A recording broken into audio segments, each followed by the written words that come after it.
we should be good.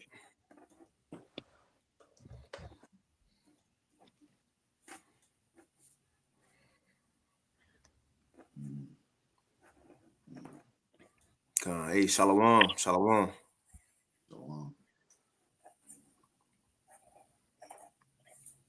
Hey, shalom. All right. Hey, shalom. First and foremost, we want to give all praises, honor, and glory unto Yahweh.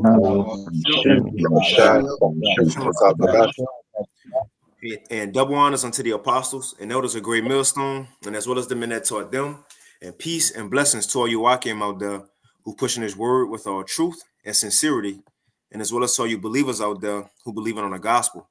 And it's a couple of brothers from the Great Millstone Houston camp. Brother's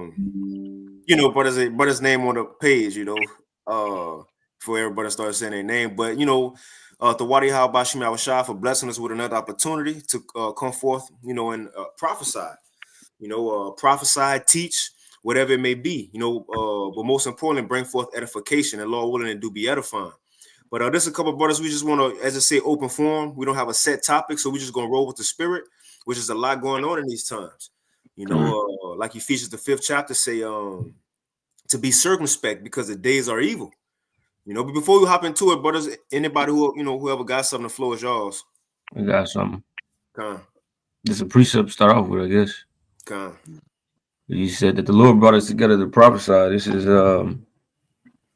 Amos 3:8. Well, I started 7. It says, surely Yahweh power will do nothing, but he revealeth his secret unto his servants the prophets. The lion had roared, who would not fear? Yahweh power had spoken, who can but prophesy? All right, so we have been given, the revelation, of the scriptures, the mysteries, secrets, right? The things that, will shortly come to pass. And the Lord is showing signs in the earth that these things are about to happen. So it says, who can but prophesy? So as being, the hopeful men of the Lord, as being, those prophets, that should, spark your spirit to speak about those things, because this is what, we were basically put here to do. Okay. That fire is supposed to be burning in you to prophesy. All right.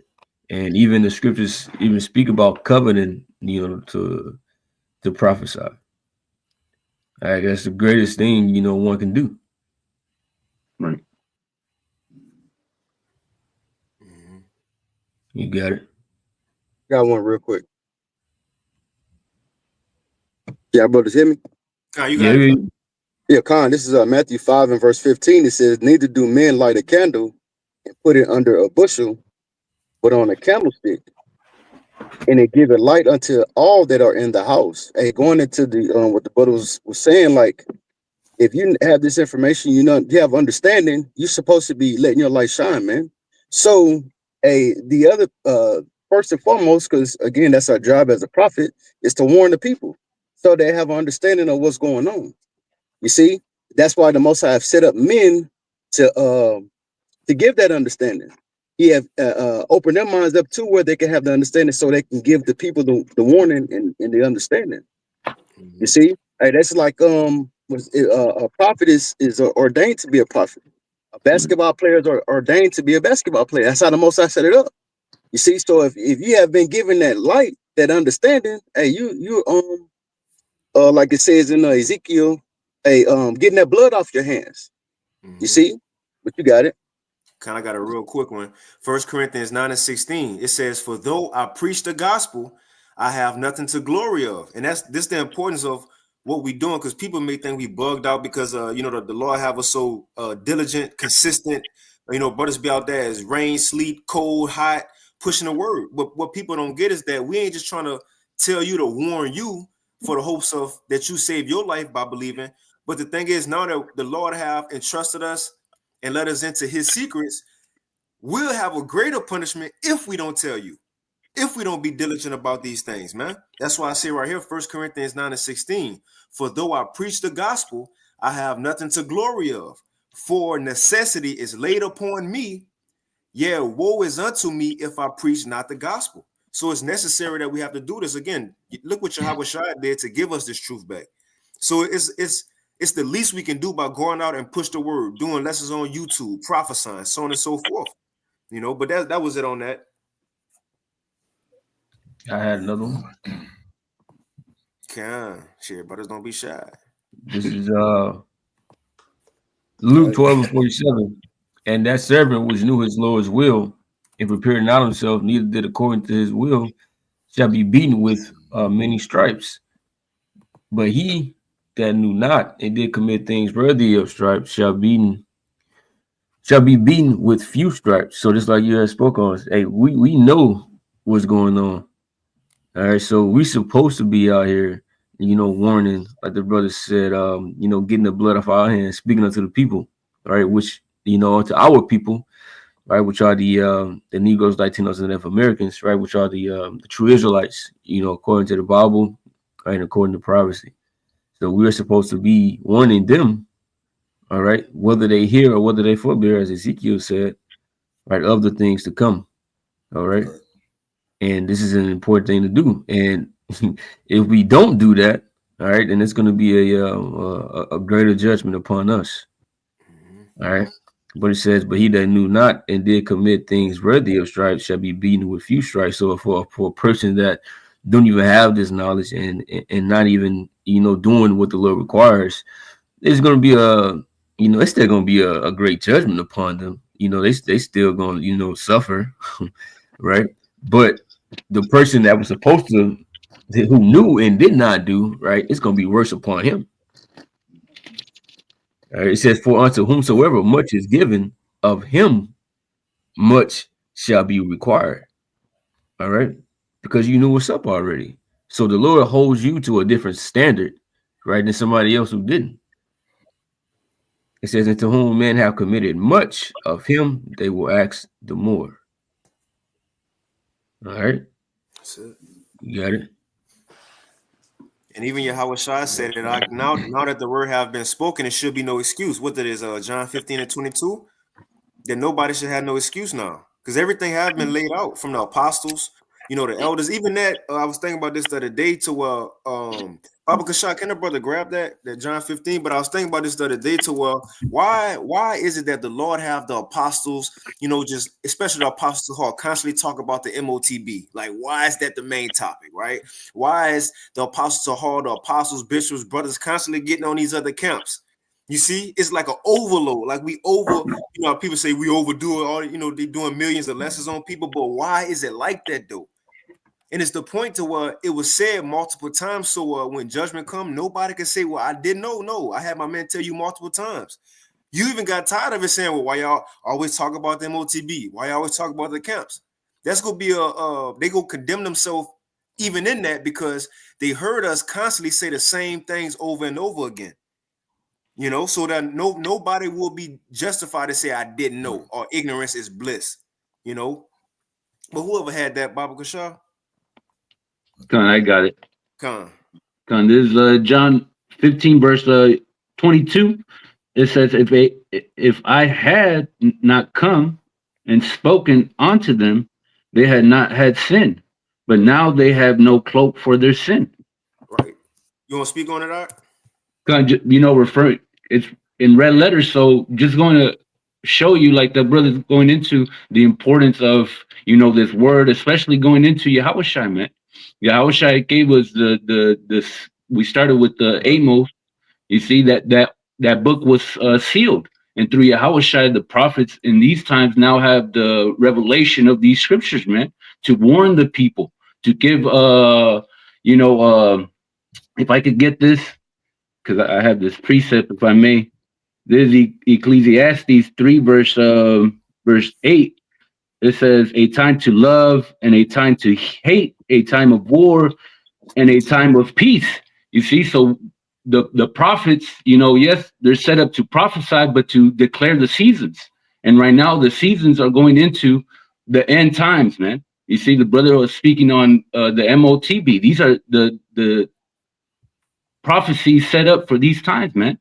And if you don't have this knowledge, if you don't have the awareness of how to escape these things, which is through Yahweh Shai, then you don't have no cloak for your sin, man. And you're gonna fall victim through all these prophecies as they unfold. You're gonna fall victim to them, man, because the only escape is Yahweh Shai, man. You got it. Salagi, brother. That is right. Done. I got a precept. Oh, not. I have, yeah, come. I got a precept. You want to go, bro? You got it, Lamont. I grab. Okay, come back the brothers up on let's preaching the gospel, which was the prophets is called for. So I want to get this in Isaiah chapter 34 and verse 16. Seek ye out of the Lord and read. Okay, and those are going to be the prophets. Okay, those who was given this knowledge, wisdom, understanding. All right, because 2/3 of our people, they not even paying attention to what's going on. So those who seeking out the Bible, seeking out the book of the Lord and reading is the prophets. All right, they say no one of these things was like no one of these shall fail, and that's speaking of the prophecies written in the scriptures. Okay, these prophecies is going to come to pass, whether these 2/3 believe it or not. They're going to come to pass. Okay, we in end time prophecy as we speak. Certain prophecies already. We in end time prophecy. We hear about the MOTB. The brewer up to the Jacob's trouble. All this is here now, man. We in end time prophecy, just haven't kicked out yet. All right. So one reads, no one of these things shall fail. None shall want her mate. You ain't there no other book with these scriptures, man. With the scriptures. Right. Okay. I know the book of the dead is shit. No other book is it can compare to this living book, which is these scriptures, man. Okay, this is a lively book. All right. For the mouth, and it read, for my mouth, it had commanded. See, commanded for the prophets, man. Okay, but it's also commanded that these prophecies are going to come to pass. And his spirit had gathered them, and them is the prophets. His spirit had I'm gonna read it. Had gathered them, and them is the prophets, man. Mm-hmm. All right. And in verse 17, and he had cast the lot for them, meaning every man, every prophet got their portion, was given their portion or level of faith. All right. And his hand had divided it unto them by line, by they shall possess it forever, from generation to generation shall they dwell therein. So this speaking of also going into reincarnation, because the prophets of old is back today. Okay, to preach the gospel, man, and he's end times. So yeah, the prophets is back here, and they doing what they supposed to do, and that's preaching the gospel, man. The words of Yahweh by Shem Yahweh Shah, man, and that's the point. Mm-hmm. I had a precept, if I may, just to what the brother had, quoted with that Romans 3 verse 3. It says, "For what if some did not believe? Shall their unbelief make the faith of the Most High Yahweh by Shem Yahweh Shai without effect?"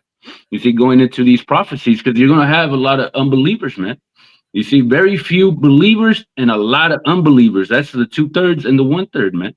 And here in America, there's a lot of unbelievers, man. Even within, it's a shame, but even within, those that proclaim to know that they're Israelites, man. But it says, what if some did not believe? Shall their for what if some did not believe? Shall their unbelief make the faith of Yahweh by Shem Yahweh without effect? So the words of the Most High, they're still going to continue regardless, man.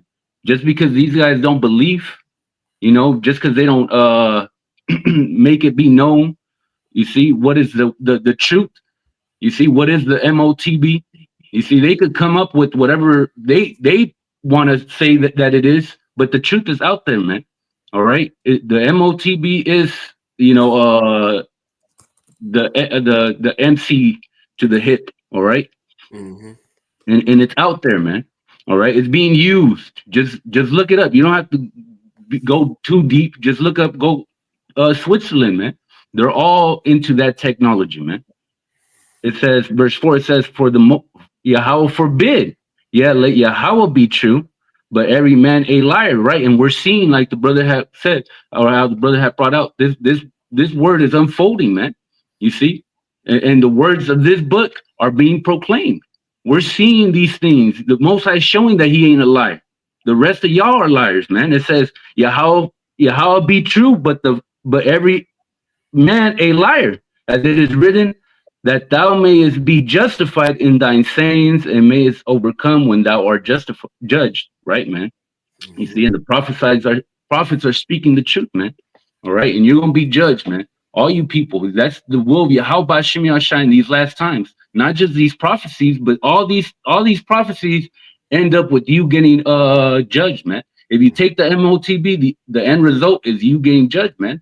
All right, the what is you're gonna get boils. It's gonna be, it's not just gonna be you die, you get the MOTB, you die. Just no, you're gonna get boils, you're gonna go through that suffering, and then you're gonna take part of that second death, which is by fire, man. You really got it. Yeah, it said grievous sore. Right, grievous sword. Huh? Whatever that is, which is a cancer, whatever it may be. The water, brother. I had a quick one. You got it, bro. Oh, hey, just going back into the point we made earlier about not having a cloak. Hey, because again, hey, the truth is out here now, so it really ain't no cloak or no excuse when that time come. Because hey, like the brother going into with the C hip, because that ultimately is gonna come. You're not gonna have an excuse because you have been warned, you have been told. But this is Isaiah 16 verse 1. It says, "Arise, shine, for thy light is come, and the glory of the Lord Yahweh Shem Yahushua is risen upon thee." Okay, going into the light being Yahushua ultimately, but it's the truth. The spirit of truth is out there. See, like it tells you in Isaiah 30 and verse 20 and 21. The Most High have set up men that's giving you 100% of the understanding. Yeah, you got these false teachers out here, false leaders, okay? But the Most High is also exposing them to let you see clearly who he's dealing with. You see? And if you have the spirit, if you're of the elect, you'll see that hey, these are false teachers. Hey, something is off. Okay, these men are telling us the right. Of course, you're speaking of GMS, the apostles and the elders on down, is giving you 100% truth. Okay, they're giving you that light to walk in this dark place. You see, you brothers got it. Kind of got a quick one to back up you and y'all now. Just going into how the truth is out. Because again, it was never said or prophesied that Esau was going to deceive the world forever. Like in Revelation 20, it was only for a period of time. And we at that period of time to where it's over with. And according to prophecy, as the Lord was going to begin to strip Esau wisdom away and his world wisdom away, he was going to start to send down the Holy Spirit to give true wisdom down to the believers. And that's what we at now. And that's why as a threat to Esau in Revelation 12, he got to come with great wrath because this word, the prophets being out. That's it. His secrets being spoken. Right. And the point is, it can't stop. And I heard the apostle, was it the apostle Aramlab or the apostle Tahar? They said that this truth is like a buoy. You know how, in the ocean, you have those buoys and you could push it down as far as you can, or like a bouncy ball down as far as you can in the water. But eventually it's going to what? It's going to come back up. It's going to shoot back up. And the thing is, the further you push it down, okay, kind of the water, apostle Tahar. And the further you push it down, guess what? The further you push it down, when it come up, it's going to come back up with more force. Right. And so all these years, Esau held back the truth, hid the truth, spent money and did all this. But now that the Lord have finally sent down the Holy Spirit, man, it's flooding the earth. And it can't be stopped. I'll get this real quick. The 2 Ezra 6 and verse 27. It says, "For evil shall be quenched. As for faith, it shall flourish, and corruption shall be overcome, and the truth, which have been so long without fruit, shall be declared," man. And that's what we see now. The Lord sent the prophets down for the last incarnation. This the last. When prophets ain't gonna prophesy for at all ever again after this kingdom. They gonna be judges after that. Right. This the last time they gotta actively go out and prophesy, teach, be in the elements, on the highways and hedges, being scoffed at. This the last go round of that, man. You see? But that's pretty much it. Oh, like it says, Sirach 36, how the Lord was going to send down his prophets, which have been since the world began in the last times. I had something. Come. You spoke about Esau Edom holding his truth back, or trying to. All right. And there's nothing that you can do against this truth. This is Revelation 6 and 6. "And I heard a voice in the midst of the four beasts say, a measure of wheat for a penny, and 3 measures of barley for a penny, right? That's going into hyperinflation. And C, thou hurt not the oil and the wine, right? Talking about this truth, right? Because this truth, right, is well, wine in the scriptures is, it goes into philosophy and this and that, but it's also symbolic for the truth as well, right? And the oil, right, which says, see thou hurt not the oil and the wine, because it was not going to be anything that could be done to stop this truth from coming out and reaching the ears of the elect. These things, were going to happen and were destined to happen by Yahweh Bashim Yahushua. Right. So that's why you see the things happening, right, that you see before you. You see men rising up all over the planet Earth, right, because of prophecy. And no matter what Esau Edom has tried to do, all the atrocities that he's committed, right, he didn't stop this from happening. He can't stop it. Right. Another one real quick, Matthew 16:18, it says, and I say unto thee that thou art Peter, and upon this rock I will build my church, and the gates of hell shall not prevail against it. Right. So this is Yahushua speaking to the head, disciple at the time, right? Peter. Right. It says, and upon this rock I will build my church, right? And he wasn't telling him he was going to build, an actual physical building, right? Because that's Peter's name means rock. So he was telling with him, right, that he was going to, build up, he was going to be the leader of the men that was going to bring out this truth. All right. But all of that leads onto the day as well, right, with the apostles, that we have today. Right. But it says, in the gates of hell shall not prevail against it. Right. Speaking about Esau Edom, right, basically the devil, right, in physical form. You weren't going to be able to do anything against this. Y'all bros got it. That made me think about Salaki, you got it, but Shamala, that made me think about, how in Daniel the 2nd chapter, how it says, in the days of these kings, so the Most High set up a kingdom, which that's talking about now in the feeding of toes, and ultimately before the physical kingdom be set up, it's the prophets pushing the word and us coming back, as the elect coming back to the Lord. Lord willing, we're a part of that. But it says, in the days of these kings shall the Most High set up a kingdom which shall never be destroyed. The point is, if the Lord set up his kingdom now, which is it being in us, like Yahushua said, the thing is, that shows in itself the truth can't be stopped. Because if we are people before a place and we are the kingdom as a people, then that shows nobody can do nothing to it. Nobody can stop this word. It's set in stone. It have to happen, man. According to prophecy, it have to happen. It won't be stopped. And that's why Esau is blowing his mind. All this time he put in. Remember how the apostles gave the account of the dude, the Edomite, pulled up in the limousine at camp and was like, man, how y'all found out about this? We put a lot of money into keeping this hidden from y'all. Right. But you got it on. Nah, and the beautiful what you was just breaking explaining, I got this precept to back you up, because this word. So I want to start in Isaiah chapter 55 and verse 11. When I go up, I'd start at verse 10. No, I started at verse 9. As as the heavens are higher than the earth, so are my ways higher than your ways, and my thoughts than your thoughts. For as the rain cometh down, and the snow from heaven, and returneth not hither, but water the earth, and make it bring forth and bud, that it may give seed to the sower and bread to the eater. Now here's the point. So shall my word be that goeth forth out of my mouth. All right, and in each time, mouthpiece of the Heavenly Father. Okay, we prophesy now and live right now. And then we go on the highways and byways. So we the mouthpiece of Yahweh Bashim Yahushua. Okay, but these is his words, though. These is his words. So it reads, so shall my word be that goeth forth out of my mouth. Here's the point. It shall not return unto me void. Meaning what? Whatever he said, according to the prophecies, is going to come to pass, regardless if these unbelievers believe it or not. Right. And it reads, it shall not return to me void, but it shall accomplish that which I please. It's gonna come to pass. And it shall prosper in the things whereunto I sent it, man. So yeah, man.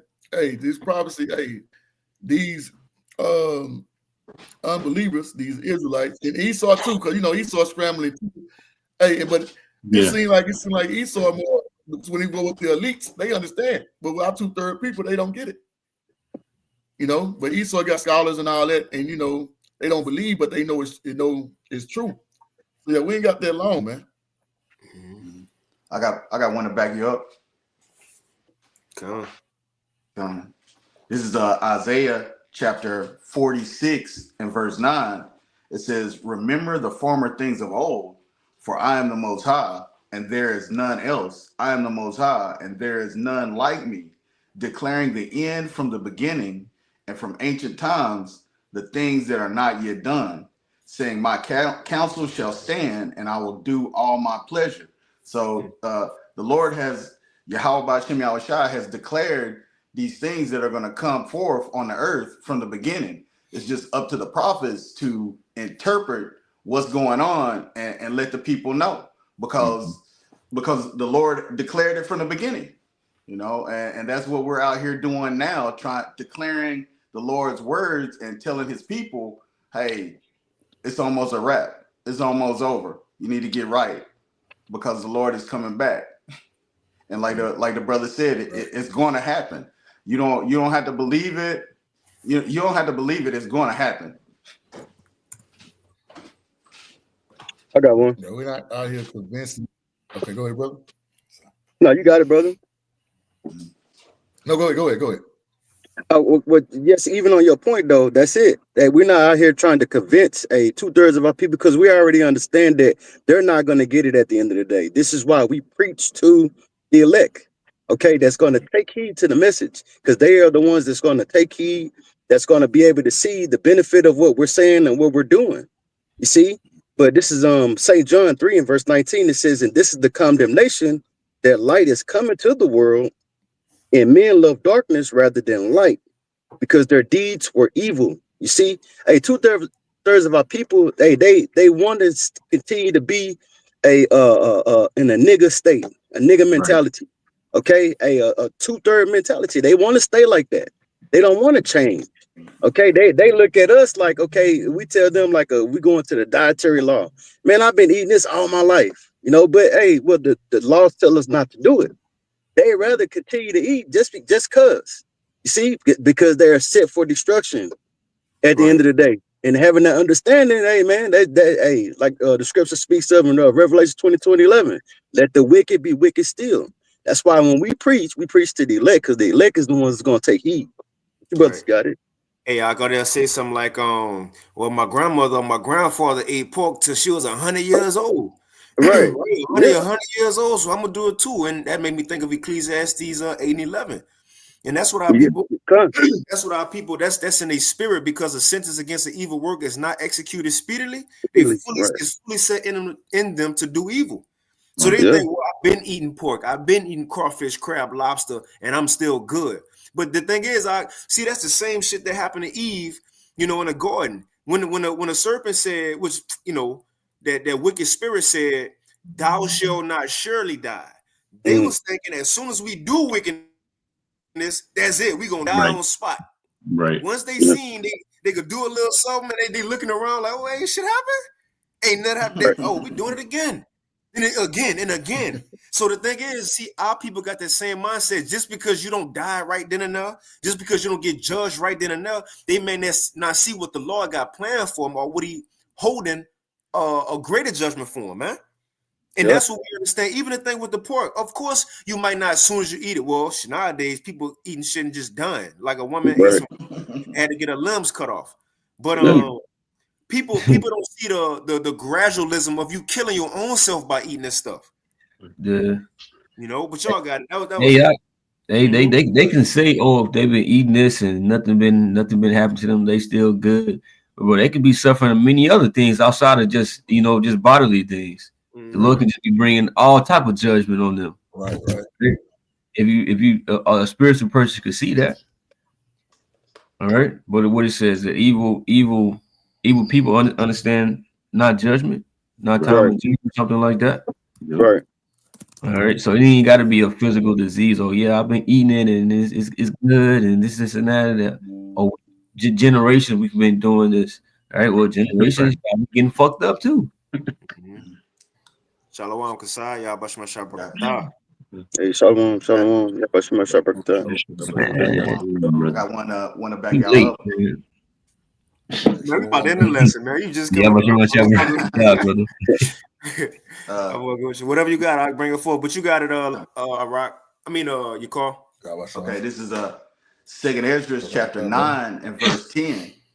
It says, "For such as in their life have received benefits and have not known me, and they that have loathed my law while they yet had liberty, and when as yet place of repentance was open unto them, understood not, but despised it, the same must know it after death by pain." And I mean that's pretty self-explanatory. You know, hey, these people, grandma lived to 100 and 105 eating pork.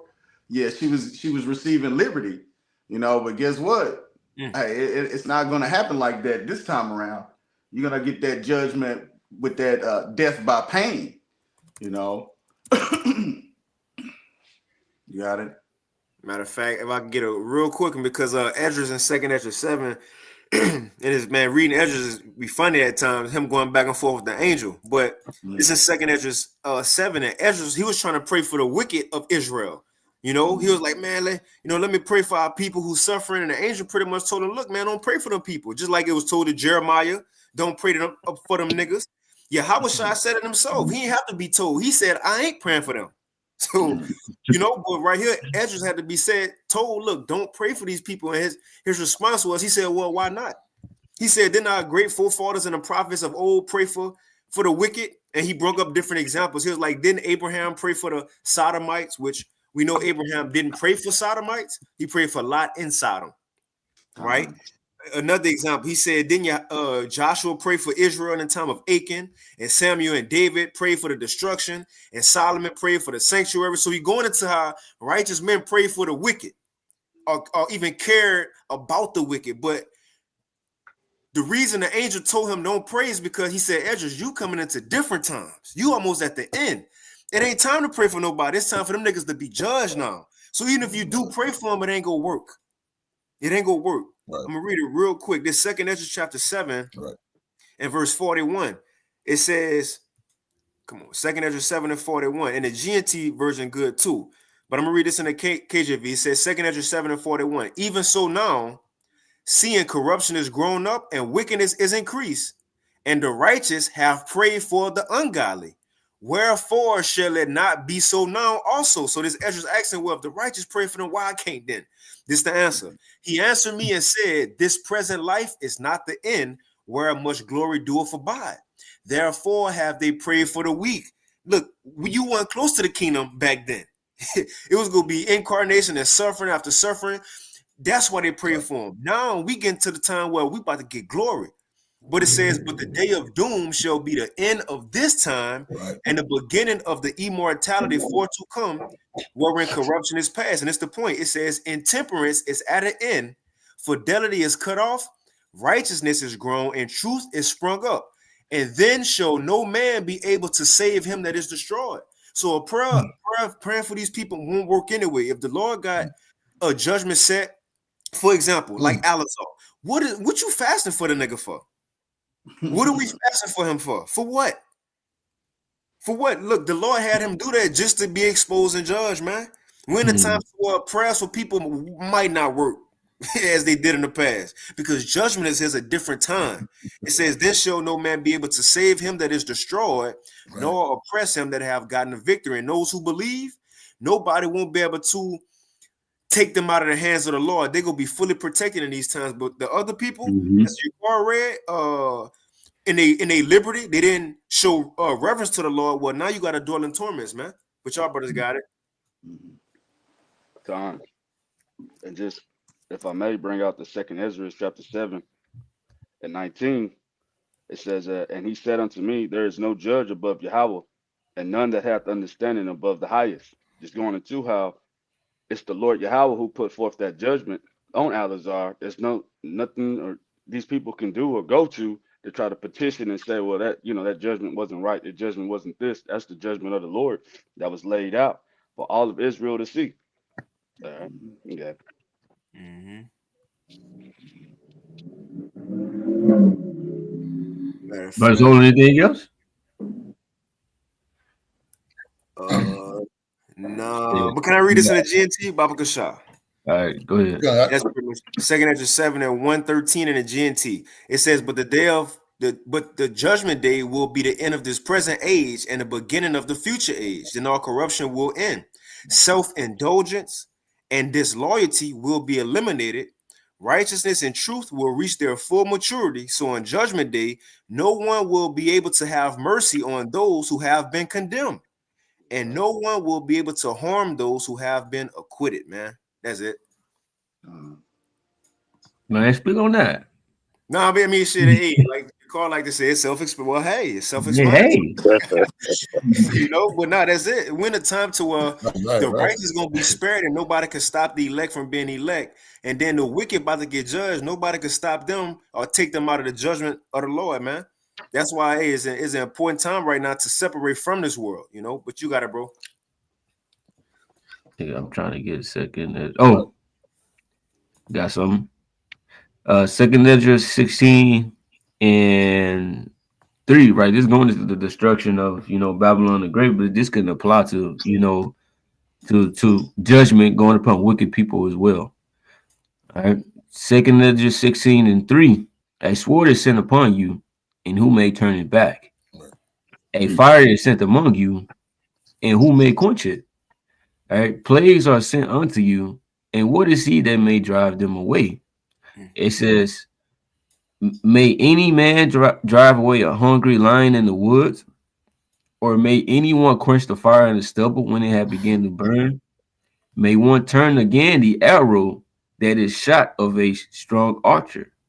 The mighty Lord sendeth the plagues, and who is he that can drive them away? All right. So if the Lord sending plagues, if the Lord has one destined for destruction and one destined to be judged, there is nothing anyone can do that can stop that or overturn it. Right? Just like you have a judge in court. Man, once he slam that hammer down, say what he got to say, slam that hammer down. Hey, nothing else can be said. Right. Hey, that word will stand. Right? It says a fire shall go forth from his wrath, Right. and who is he that may quench it? All right. I skipped to verse 11 real quick. Well, I'll just read to verse 11.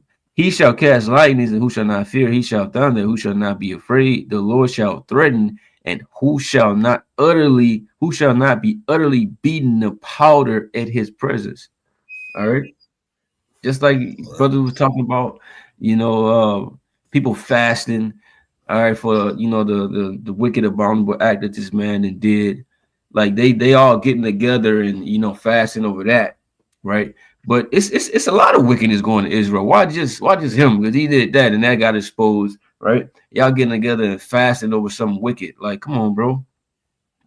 Hey, that's not gonna change what the Lord got in store.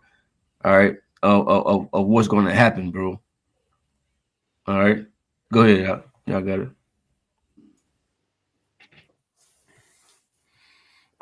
I don't know. It's getting kind of. I want to grab this. You got it out.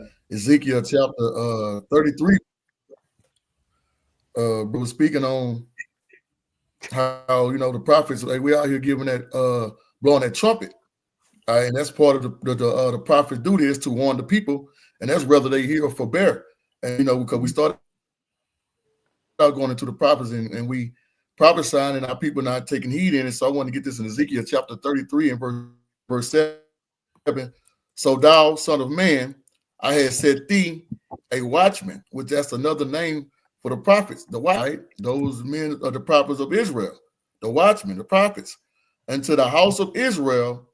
Therefore, thou shalt hear the word at my mouth and warn them for me. And that's basically what we're doing. Because the brothers just brought out, say they want to have no sin for their cloak. Okay. So No that's cloak what for we're their telling sin. them, amen. We out here prophesying about the evil times to come, Right. So we out here doing it. And it reads verse 8, when I say unto the wicked, O wicked man, surely die. Do not speak to warn the wicked from his way, that wicked man should die in his iniquity, but his blood will I require at thy hand. And that's why we out there prophesying, because we getting the blood off our hand. You know, that's why they come and scoff against all them Hebrew Israelite niggas. No, we doing the duty too, man. We got to get the blood off our hand, because we don't want y'all. We're gonna be in the same position of y'all. You know, so we doing what we're supposed to do. Verse 9, it reads, nevertheless, if thou warn the wicked of his wicked ways to turn from it, if he do not turn from his way, he shall die in his iniquity, but thou hast delivered thy soul, man. And that's what we're doing. So when we go out and prophesy and warning these jakes to turn from their wickedness, and they hit the hand down. Hey, you really not hitting the hand down at us. You're doing that to Yahweh Bashim Yahushua. We just the messengers, man, the watchmen. You know, we just make sure the word get out as we was called to do and warn y'all. That's it. You know. Message. Right. I got one. 2 Corinthians 5:11. Knowing therefore the terror of the Lord, we persuade men. All right, so that's something to fear. The Lord said, "Hey, if you don't do this and you don't speak this word unto the people, hey, shit, I got something for your ass." Hey, and by seeing the great judgment that the Lord has done throughout the scriptures and seeing the judgments that He's constantly doing. All right, hey, we don't want no part of that. Okay, so we trying to do all that we can to escape the judgments to come. The Lord is terrible in judgments. God. There you go, Shamala. All right, you see it, Ak. We see it, man.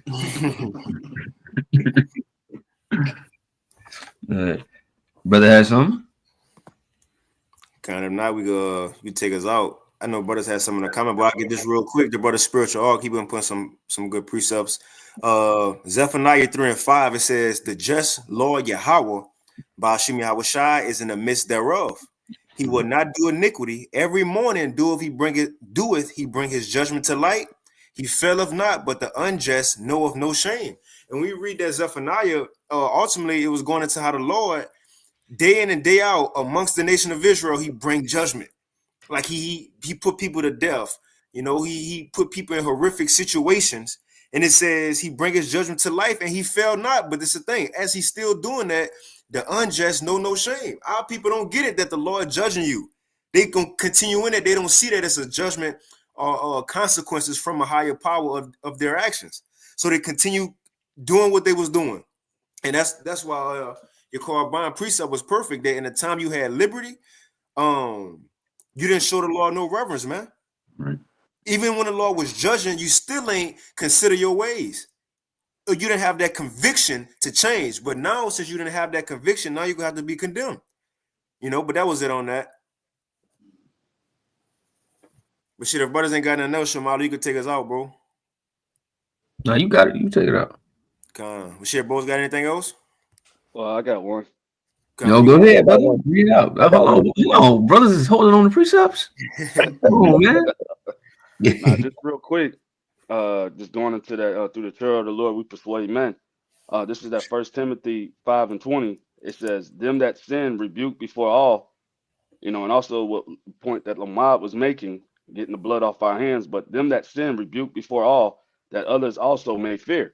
So the elect of the house of Israel, when they see this rebuke, this correction, you know, all these things going out, you know, it's going to put them back on that right track and put them in the mindset that, man, I need to be watching what I'm doing, being circumspect, you know, walking uprightly. And man, that's mercy of the Heavenly Father, because it's a constantly reminder that, man, hey, we got a certain rule set or mindset to be operating in, you know, that's different from the world and everything. So it's, you know, it's mercy and it's love also with that rebuke and that correction that goes out. But through the terror of the Lord, man, we're going to continue to persuade men. You got it.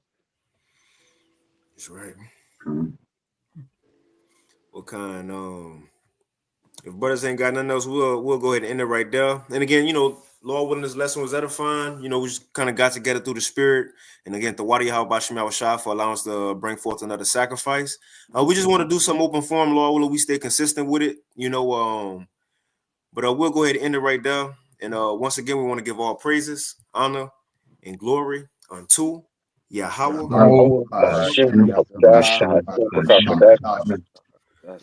And double honors unto the apostles and elders of Great Millstone. Now go ahead, you can finish it. We want to give double honors to the apostles and elders of Great Millstone, as well as the men that taught them. And with that, shalom. Shalom. Shalom.